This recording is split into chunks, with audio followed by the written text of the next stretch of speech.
Elliot Hobbs. I'm from Marlow in England, and my project is a Hangman AI, which essentially takes a word as input and using the information that would be available to a Hangman player determines what the word is in as few guesses as possible. So the basic premise is the program parses a long list of words and implements validation criteria based on previous guesses and the positions of letters found or whether a letter is excluded. And then the program uses manim to animate the Hangman process, I guess, the results. So I'm just going to go ahead and run it.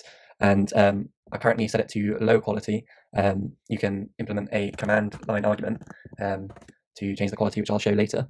But essentially, when running manim, it will create a media folder, which we see here, and eventually assemble a clip. There we go. So that's just going to be here in 480p videos. And so we'll just get rid of this. In the interest in time, I'll speed it up a bit. So generally, it's a lot better at these longer words where it gains a lot of information from finding the position of one letter. So I'll go ahead and show the actual Hangman animation by typing in something it struggles with a bit more.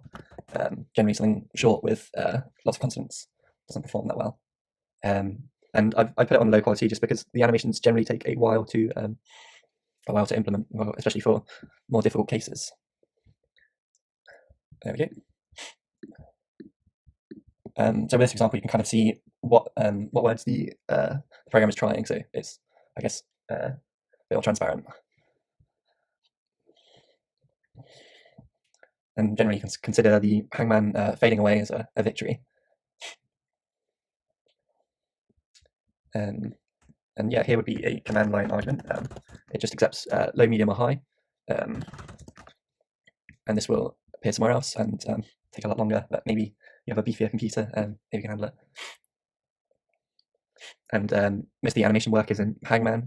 Manim essentially implements animations through classes, special classes, which inherit from scene, which is a class in the library. But other than that, it's just the actual validation is just basic Python.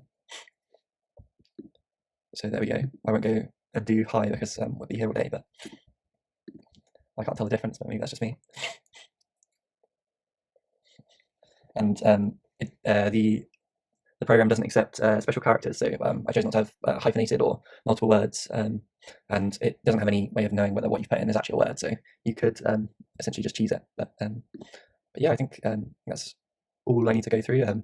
The proper write-up is in the README, but there's a showcase of what it does, and thank you for listening.